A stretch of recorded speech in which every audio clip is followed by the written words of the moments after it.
দর্শক, আমি অনেক দিন থেকে আপনাদের মাঝে ভিডিও তৈরি করে আসতেছি।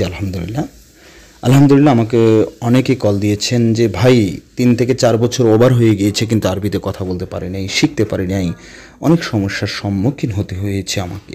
বাট যখনই আপনার এই নাম্বার পেয়েছি, যখনই আপনার ক্লাসগুলো পেয়েছি, যখনই আপনার এই ফুল কোর্সটি ক্রয় করেছি, আলহামদুলিল্লাহ। সো দর্শক, আপনাকে বলতেছি, আপনি যদি তেমন ডিপ্রেশনে আছেন, যদি এরকম চিন্তিত হয়ে থাকেন, আর দেরি না করে ডোন্ট লেট মোর, ঠিক আছে, আপনি আমার সাথে যোগাযোগ করে স্টাডি শুরু করতে পারেন, আমার ফুল কোর্সটি ক্রয় করতে পারেন। ভালো লাগলে অবশ্যই সাবস্ক্রাইব করে আমার সাথে থাকবেন। দর্শক, ওয়েলকাম ব্যাক, আসসালামু আলাইকুম। সো আজকের ক্লাসটি আমরা শুরু করি, অত্যন্ত গুরুত্বপূর্ণ ক্লাস। সেটা আপনাদের মাঝে প্রশ্ন, আমার ক্লাসটি কেমন লেগেছে, গুরুত্বপূর্ণ কিনা কমেন্টসের মাধ্যমে জানাবেন। এখানে আমি প্রথম যেই সেন্টেন্সটি লিখেছি, দেখেন লিখেছি কি আসসালামু আলাইকুম। তো আসসালামু আলাইকুম মানে আসসালামু আলাইকুম, ইয়া হাবিবি, হাবিবি মানে কি বন্ধু, ইয়া মানে হচ্ছে এটা একটা টাইটেল কথা বলার, ইয়া মুদির, ইয়া হাবিবি, ইয়া সিদি, ইয়া আহমেদ, ঠিক আছে, ওনারা কথা রাখবে এটা বলেন। সিদি মানে স্যার, মুদির মানে বজ, হাবিবি মানে বন্ধু। তো সো আসসালামু আলাইকুম ইয়া হাবিবি, হ্যাঁ আসসালামু আলাইকুম ইয়া বন্ধু। ক্যাফাল হাল, ক্যাফাল হাল মানে কেমন আছেন, ক্যাফাল হাল মানে কেমন আছেন, ঠিক আছে। আবার আপনি নর্মালও কাউকে বলতে পারেন ক্যাফাল হাল, ক্যাফাল হাল কেমন আছো, ক্যাফাল হাল ইয়া মুদির, ক্যাফাল হাল ইয়া সিদি, সিদি মানে স্যার, ক্যাফাল হাল ইয়া হাবিবি, হাবিবি মানে বন্ধু, সাদিক মানে বন্ধু, বন্ধু কেমন আছো। নেক্সট আমি যে বাক্যটি লিখেছি, সরি, ইনতা মিতারু হুনাক। দেখেন, আচ্ছা আমরা একটু বাংলাতে বলি। মনে করেন আপনি কাউকে বলতেছেন তুমি ওইখানে, ওইখানে, ওইখানে কবে যাবা বা কখন যাবা, তাহলে তুমি মানে কি ইনতা, ওইখানে মানে কি হুনাক, হ্যাঁ হুনাক, হুনাক মানে ওইখানে। তাহলে তুমি ওইখানে কখন গিয়েছ, তুমি ওইখানে কখন, তুমি মানে ওইখানে, ওইখানে কখন, কখন গিয়েছ, গিয়েছ মানে কি রুহ, যাব মানে কি রুহ, যাইতেছি মানে কি রুহ। তাহলে ইনতা মিতা রুহনাক। এখন এই বাক্য দিয়ে আসলে আমি যদি একটা বাক্য দিয়ে আপনাদেরকে বুঝাই, ঘন্টার পর ঘন্টা শেষ হয়ে যাবে, ঠিক আছে, কিন্তু আপনারা সেটা শুনবেন না। যারা শুনবেন ওনারাই সাকসেস হবে। দেখেন আমি এখানে কি লিখেছি, দর্শক খুব ঠান্ডা মাথায় আমার কথা শুনবেন। আমি এখানে লিখেছি ইনতা মানে তুমি, মিতা মানে কখন, বা মাতা মানেও কখন। অনেকে আবার বলে যে ভাই আপনি মিতা তো ভুল লিখেছেন, মাতা মানে কখন। হ্যাঁ, দুটি কারেক্ট, দুটি সিমিলার ওয়ার্ড, ভোকাবুলারি দুটি, the both is correct, no problem, you can say any one. Okay, if you say any one that will be correct, no problem. তাহলে ইনতা মিতা তুমি কখন, নুম তুমি কখন ঘুমাবা। আবার ইনতা মিতা নুম তুমি কখন ঘুমাইছিলা, ইনতা মিতা নুম তুমি কখন ঘুমাইতে যাবা। এখন আপনার কাছে প্রশ্ন, বা আমার কাছে আপনাদের প্রশ্ন, ভাই আপনি কি পাগল হয়েছেন? হয়তো অনেকে বলতেছেন যে একটি বাক্য দিয়ে আপনি একবার ফিউচার, একবার কন্টিনিউয়াস, একবার ফার্স্ট টেন্স, একবার প্রেজেন্ট টেন্স, রানিং টেন্স, এই টেন্স সেই টেন্স সব কিছু বলতেছেন। হ্যাঁ ভাই, you can challenge me and you can follow the আমাদের অল ফরেইনার, যারা পুরাতন আমাদের প্রবাসী আছে ওনাদেরকে অনুসরণ করতে পারেন। সেটা হচ্ছে কি, আমি বুঝিয়ে দেবো আপনাদেরকে। দেখেন আমি এখানে লিখেছি ইনতা মিতা রু হুনাক, রু মানে যাওয়া, হুনাক মানে ওইখানে। আপনি আগে শব্দের অর্থ শিখেন। ইনতা মানে তুমি, মিতা মানে কখন, রু মানে যাওয়া, রু মানে যাব, রু মানে গিয়েছিলাম, রু মানে যাইতেছি, হুনাক মানে হুনাক, হুনাক মানে ওইখানে।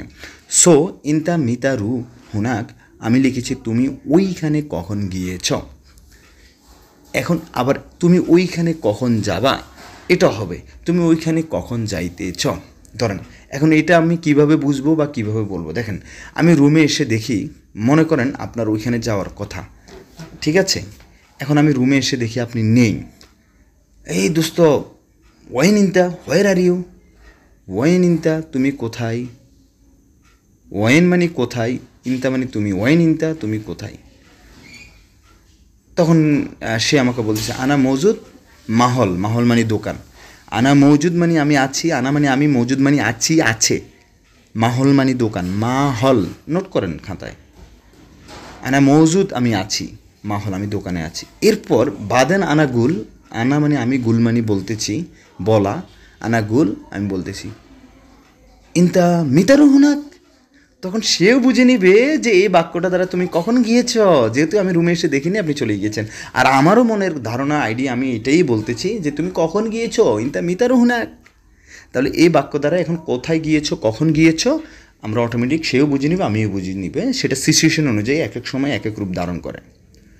এখন আমি আর আপনি দুইজন আমরা রুমে বসে গল্প করতেছি, মনে করেন আপনার আমেরিকাতে যাওয়ার কথা।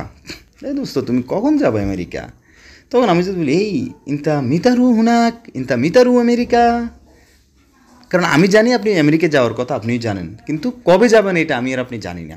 তখন সেই ক্ষেত্রে ইনতা মিতারু আমেরিকা, তখন আমি বলতেছি কখন যাবা। আবার আপনি বলতেছেন যে আপনি বুঝে নেবেন যে কখন যাবা এই প্রশ্নটি করেছে। দর্শক আশা করি বুঝতে পেরেছেন। দেখেন এই জন্য আমি এই বাক্য দিয়ে যদি আরও ক্লাস নিই আপনাদেরকে, আরও অনেক সময় পাঁচ হবে, but that time will be finish, time is over. ঠিক আছে, সেক্ষেত্রে আমি আর বাকি সেন্টেন্সগুলো বলতে পারবো না। সো আচ্ছা, নিচের যে শব্দগুলো বা বাক্যগুলো আমি লিখেছি আমি এক এক করে বলতেছি। যেমন হচ্ছে আমি যদি আপনাকে বলি তোমার নাম কি, ঠিক আছে, তখন আমরা এটা কীভাবে বলবো, মাই স্মোকা, সংক্ষেপে বলবো আপনার নাম কি, মাই স্মোকা, মাই স্মোকা। শুনো, আবার এস এম মানিও নাম, আমরা সংক্ষেপে বলতে পারি শুনো মানে কি, আবার এস মানিও কি, এস এম ইনতা, এস এম ইনতা মুদির, তোমার মুদিরের নাম কি, এস এম হাদা, এটার নাম কি, হাদা মানে এটা। আবার আমরা যদি বলি তোমার নাম কি, যদি আমি এভাবে বলতে পারি মাই স্মোকা, মাই স্মোকা, তোমার নাম কি, মাই স্মোকা, তোমার নাম কি। আশা করি বুঝতে পেরেছেন দর্শক। এরপর আমি লিখেছি কাম ওমর অথবা উমরুকা, কাম মানি কত, ওমর মানি বয়স, আপনার বয়স কত। এরপর লিখেছি আহলান ওয়া সাহলান, আপনি আমার রুমে এসেছেন। এখানে বোঝানোর কিছু নেই, মুখস্থ করে নেবেন। আহলান ওয়া সাহলান, আহলান ওয়া সাহলান, স্বাগতম। মনে করেন আপনি কাউকে স্বাগতম জানাবেন, আমরা বলবো আহলান ওয়া সাহলান, আহলান ওয়া সাহলান, ঠিক আছে, ওকে ফাইন। এরপর লিখেছি আল্লাহ ইয়াতিকাল আফিয়া, আল্লাহ আপনার উত্তম প্রতিদান করুক, ঠিক আছে, আল্লাহ ইয়াতিকাল আফিয়া, আল্লাহ আপনার উত্তম প্রতিদান করুক। আপনি কাউকে বলবেন, বললে দেখবেন উনি অনেক অনেক বেশি খুশি, জাজাকাল্লাহ খৈর, ঠিক আছে, আল্লাহ আল্লাহ ইয়াতিকাল আফিয়া, আল্লাহ ইয়াতিকাল আফিয়া। মনে করেন আপনি কোনো একজন অ্যারাবিয়ান রে বা কোনো একজন ব্যক্তিকে বলতেছেন যে সে আপনার হেল্প করেছে বা আপনি আমার হেল্প করেছেন, আমি খুশি হয়ে বলতে পারি শুক্রান, শুক্রান জাজিলা, অসংখ্য ধন্যবাদ, শুক্রান জাজিলা, অসংখ্য ধন্যবাদ। অথবা বলতে পারি আল্লাহ ইয়াতিকাল আফিয়া, আল্লাহ ইয়াতিকাল আফিয়া, আল্লাহ আপনার উত্তম প্রতিদান করুক। আবার আহলান ওয়া সাহলান, স্বাগতম, জাস্ট মুখস্থ করে নেবেন এগুলো, ঠিক আছে। এরপর লিখেছি ইনতা কাম ইয়ম মৌজুদ দাখিল সৌদিয়া, আপনি কতদিন থেকে সৌদি আছেন। ইনতা কাম ইয়ম, কতদিন, মৌজুদ আছেন, দাখিল ভিতরে, সৌদি মানে সৌদি আরবে কতদিন থেকে আছেন। অ্যাট লাস্ট লিখেছি লাউসামাত শোয়া বাইদ, দয়া করে একটু দূরে যান। দর্শক এখানে লাস্টে যে বাক্যটি আমি বলেছি আমি আবার একটু রিপিট করতে চাচ্ছি। লাও সামাহাত মিন ফাদলিক, দুটি সিমিলার। দয়া করে তুমি যাও, দয়া করে তুমি খাইতে যাও, আবার শুক্রান মানি ধন্যবাদ। দয়া করে বুঝাতে লাও সামাহাত অথবা মিন ফাদলিক কথাটি ব্যবহার করবেন। তা আমি লিখেছি সোয়াইয়া বাইদ, বাইদ মানে দূরে, সোয়াইয়া মানে একটু, লাউ সামাহাত সোয়াইয়া বাইদ, দয়া করে একটু দূরে যান। আশা করি বুঝতে পেরেছেন। আবারও রিকোয়েস্ট করতেছি একটি কমেন্টস করে আপনাদের মতামত জানাবেন। থ্যাংক ইউ, আল্লাহ হাফেজ, আসসালামু আলাইকুম।